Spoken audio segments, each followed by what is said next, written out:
Hey guys, Coach with Tactical Hyve. Today we're gonna do a little comparison between the Smith & Wesson M&P 9 compact and your Gen 5 Glock 19.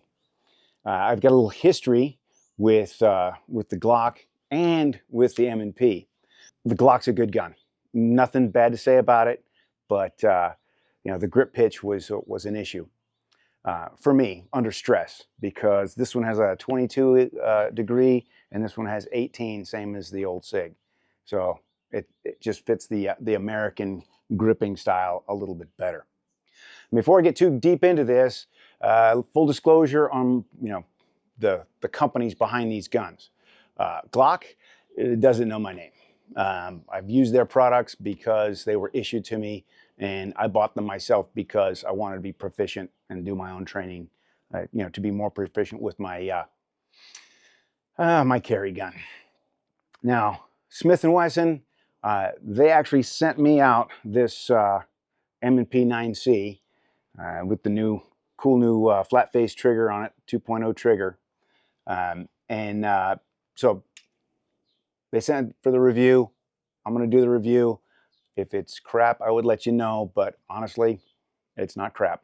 It's actually, spoiler alert, it's a good gun.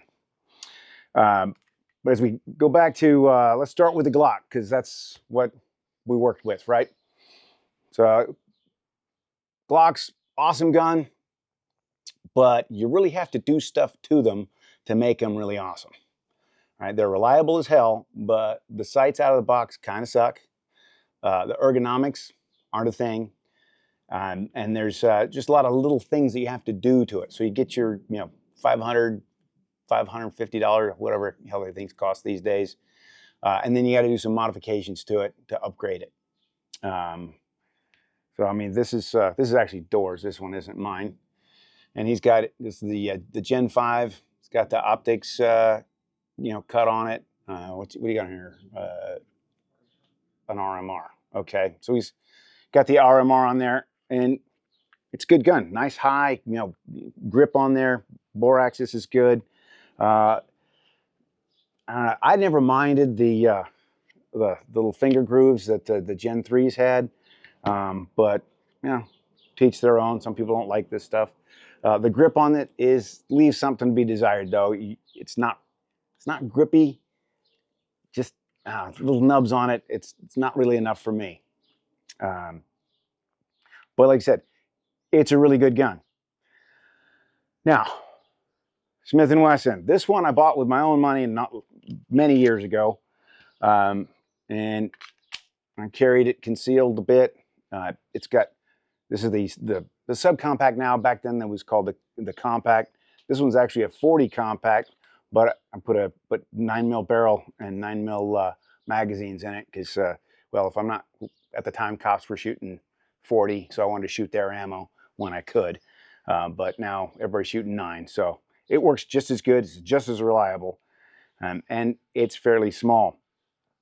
The grip pitch, like I said, is almost exactly the same as the old SIG. So it's pointable. It fits my my grip. So instead of being here, Glock is here and SIG's there. It's that little bit. But under stress, when you start shooting, I start noticing, my shots start going a little higher, unless I actually, pay attention to that. So now to the new one, they've got some forward serrations in there. I actually like the fish scale on there. To me, aesthetically, okay, that's second kind of cool, but it's effective. It's good enough. It kind of grips into your into my finger pads a little bit better. I like that. And when we're talking about grip here, the grip on this bad boy, the texturing is almost perfect. It's just rough enough so it'll bite into your skin and give you a good purchase on the gun, but it's not so rough that it tears up your hand, or if you're going to go concealed carry, it's not going to give you a rash on your bare skin. So good job on that, Smith & Wesson. Now, the jewel in this one, though, is that trigger. That flat face trigger is so much better than the previous one. This one here, it's got its full face on there. So when your finger gets on there, you press it down and it's like there was nothing there. The Glock has that nub that sticks up and it always kind of bugs me. And I find with a lot of new shooters, that's one of those things that actually helps. They tend to curl their finger and it'll push, right-handed shooters will push the bullet to the left. So a little less potential problem there. I mean, new shooters, what the hell, you know, you got to learn sometime, right? This particular one came with the safety, and it's one of those restricted state ones. But apparently there are parts to reverse all those things, and eventually if I decide I'm going to keep this bad boy, that's what I'll be doing. My buddy Coch, he really loves having a safety on everything and wants everybody to have one. Not me so much. I think this is enough, and just keeping your finger straight off the trigger. You know, training is trumps everything. This one probably would benefit from some suppressor height sights. I've got the primary arms red dot on here, and it lays up a little bit high, so you can't really co-witness. So that's one little issue there. But on the subject of sights, so Glocks, the ones we use at work, they had a tendency after a few thousand rounds, the rear sight would start migrating everywhere. And every time you adjusted it, it got worse and worse. And we would have to adjust these in the morning and then at lunch. So I like the fact on the Glock that the front sight it's solid. It's just pinned right in there. There's no dovetail. It doesn't move around. But the rear sight does. On the M&P, well, they got the dovetail front sight there. But back here, they've got a little set screw in their rear sight. And that just makes all the sense in the world because it locks that sucker down and it doesn't move. The other thing out of the box, most of your standard Glocks are going to come out with just plastic sights. Everybody knows this, and everybody knows first thing you have to do is get new sights. Out of the box, M&P, whether this one is optics cut, but you can get slides that aren't optics cut. So on the Glock here, the optics cut is actually cut for the Trijicon RMR. So it'll drop right in there. You don't need any modifying plates or anything like that if you're using this optic or one that has that footprint. The Smith & Wesson, so I have the primary arms on this one, and it comes with a bunch of different plates to mount on there. So I just you figure out the right one and mount it up. The screws, however, they're metal to metal. They go straight through into the slide. And honestly, I haven't had any issues with it. No shift in zero. It actually works pretty good. Now, with the grip. So with the Smith & Wesson has a better grip pitch and better grip texture.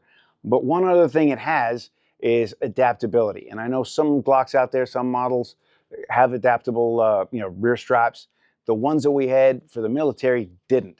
So whether you had big orangutan hands or little little midget hands and smell the cabbage, whatever, I had to be able to teach you to use this gun and make it fit your hand. One of the coolest things about this one is, besides the pitch and the texture, is it comes in the box with these replaceable grip modules, I guess what you'd call it, the grip module, right? And small, medium, large, there's 4 different tries. So they're pretty easy to take off. You slide them off, put the new one on, give it a try, see if it fits your hand, and you get a lot more versatility depending on your various hand size. Not something I would do regularly. It's like if you're swapping this one out with your wife and she's got really small hands, just buy her another gun. They're not that expensive, and you can custom fit it to her. Let's see. Magazines. Well, Mags, of course, the Glock takes Glock mags, and you put your 19 mags fit and your 17 mags fit, and they hang out there, and you got all kind of aftermarket, that go crazy. Of course, if you have a Glock 17, don't put a Glock 19 mag in because it's not going to lock down. Same idea here. So these come with a 15 round mag with flush fit. So we got flush fit 15 rounder. And for your bigger ones, I think this one's got says 18 on it. They got that little piece that goes in there, and you get a couple of those in the box as well. And that just gives you that full grip on the gun, which, I don't know, I've got fairly decent sized hands, and honestly, I can grip the gun without it. Just a little extra space, it's not bad, and it fills that in. Of course, if I go with trying to put this 10 rounder in there, it doesn't catch. All right, so there is some backward compatibility with your magazines, but just make sure you get the right ones. Okay, so now a little comparison side by side. They're damn near the same footprint. I mean, they're so close. Um, Honestly, in weight, I mean, we could weigh them, but I think they're within an ounce or two of each other. Of course, this one has the proprietary Glock rail, and this one has a Picatinny. So whatever Picatinny you want to put on there, just a little bit more versatile. They're both polymer striker fired. They both come with a standard 15 round magazine, and honestly, they're really close when it comes to all that. It's when you get a little closer, we're talking about the grip. I've shot a lot of Glocks. That grip pitch is an issue for me, and I found it's an issue for a lot of students. Unless you really grew up with that 22-degree grip pitch, under stress, you tend to start shooting high. This one, having the same 18-degree grip pitch as the 1911, the Beretta 92, the SIG, it's a lot more natural for me, and it tends to point. It points like a dream. Really, I'm impressed with that so far. Reliability-wise, I've seen hundreds of thousands of rounds go through, a bunch of different Glocks, not just one.